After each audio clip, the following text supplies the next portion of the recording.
Jackie TV நேயர்களுக்கு வணக்கம். இது பிக் பாஸ் சீசன் 8 தமிழ் 80வது நாள். பவித்ராவும் தீபக்கும் உட்காந்து பேசிகிட்டு இருக்காங்க. அப்போ என்ன சொல்லுவாங்கன்னா, ராணவ் எவ்வளோ சொன்னாலும் கேட்க மாட்டான். ஆரம்பத்தில் எல்லாருமே அவனை கலாச்சிட்டு இருந்தாங்க. அப்போ நான் தான் பாவம் பார்த்து அவனுக்கு ஒரு ஸ்பேஸ் கொடுத்தேன்.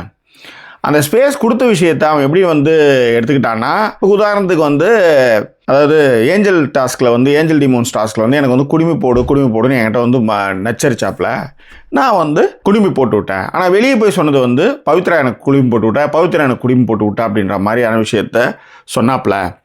ஸோ அதே மாதிரி நிறைய இடத்துல தொடர்ந்து டார்ச்சர் பண்ணிகிட்டே இருக்கிறாப்புல. நான் தான் ஸ்பேஸ் கொடுத்தேன், நான் இல்லைன்னு சொல்ல வரல.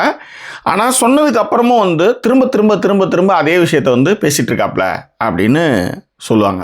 இந்த சீன், அதாவது இப்போ பேசுனாங்க இல்லையா, இந்த விஷயத்தை வச்சு நம்ம என்ன விஷயங்களை நம்ம இம்ப்ளிமெண்ட் பண்ணிக்கலாம் அப்படின்னா, நான் ஏற்கனவே நிறைய வாட்டி சொல்லியிருப்பேன், யாரை நீங்கள் ரொம்ப நம்புறீங்களோ, யாருக்கு நீங்கள் பரிதாபம் அதிகமாக பார்க்குறீங்களோ அவங்க தான் முதல்ல உங்களை முதல்ல குத்துவாங்க. அதுக்கு உதாரணங்கள் நிறைய இருக்குது. யூடியூப் ரூட்டர்ஸ்லேருந்து ஏகப்பட்ட உதாரணங்களை நம்ம சொல்லலாம். ஆனால் இங்கே என்னென்னா, நாம் இப்போ பவித்ராவுடைய விஷயம் என்ன, சரி எல்லாரும் போட்டு கலாய்க்கிறாங்களே இந்த பையனை, நாம் அவனுக்கு ஒரு ஸ்பேஸ் கொடுப்போம் அப்படின்னு நினச்சது ஒரு குத்தமாக, எல்லோரும் நாம் அந்த ஸ்பேஸை கொடுத்தோன்றதுக்காக அதை எடுத்துக்கிட்டு பாருங்கள் ஆனால் இதில் என்னென்னா, ராணுவ ஏற்கனவே சொல்லிட்டாப்புல, நான் கண்டென்ட் பண்ணிவிட்டு தங்கச்சின்னு சொல்லிவிடுவேன், பேசிவிட்டு நான் இது மாதிரி பண்ணிவிடுவேன், பிஆர் டீம் இருக்காங்க, எவ்வளோ விஷயங்கள் சொல்கிறாங்க. ஆனால் தொடர்ந்து நச்சரிச்சுக்கிட்டே இருக்கிற ஒரு விஷயம்னு ஒன்று இருக்குல்ல. இப்போ அதை சவுண்டு கிட்ட பண்ணார், அதன் பிறகு பவித்ரா கிட்ட பண்ணிகிட்ருக்கார்.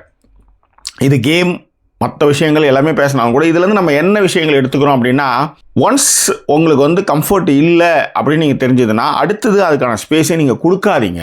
நீங்கள் கொடுத்தீங்கன்னா அது என்னென்னா அவங்க எடுத்து மிஸ்யூஸ் தான் பண்ணுறாங்க. ஸோ அதனால் ஒன்ஸ் உங்களுக்கு அதுதான் தீபக் சொல்லுவார், பிடிக்கலைன்னா உடனே, நேற்று கூட முத்துவும் சொல்லுவார், பிடிக்கலைன்னா அதை உடனே கட் பண்ணிவிடுங்க, பிடிக்கலன்னா என்கரேஜ் பண்ணாதீங்க அப்படின்னு சொல்லும்போது, பாவப்பட்டு பண்ணால் இப்போ இது மாதிரி ஆகுது, திரும்ப திரும்ப பண்ணிகிட்டு இருக்காரு அப்படின்னும் போது, நீங்கள் கற்றுக்க வேண்டிய, நாம் கற்றுக்க வேண்டிய ஒரே விஷயம் என்னென்னா, என்கரேஜ் பண்ணாமல் அந்த இடத்த உடனே கட் பண்ணுறது தான் அந்த விஷயங்கள் திரும்ப நடக்காமல் இருக்கிறதுக்கான ஒரே வழி அப்படின்றது தான் இங்கே நம்ம சொல்லக்கூடிய விஷயம். இது குறித்தான உங்கள் கருத்துக்கள் எதாக இருந்தாலும் பின்னோட்டங்களை தெரியப்படுத்துங்க.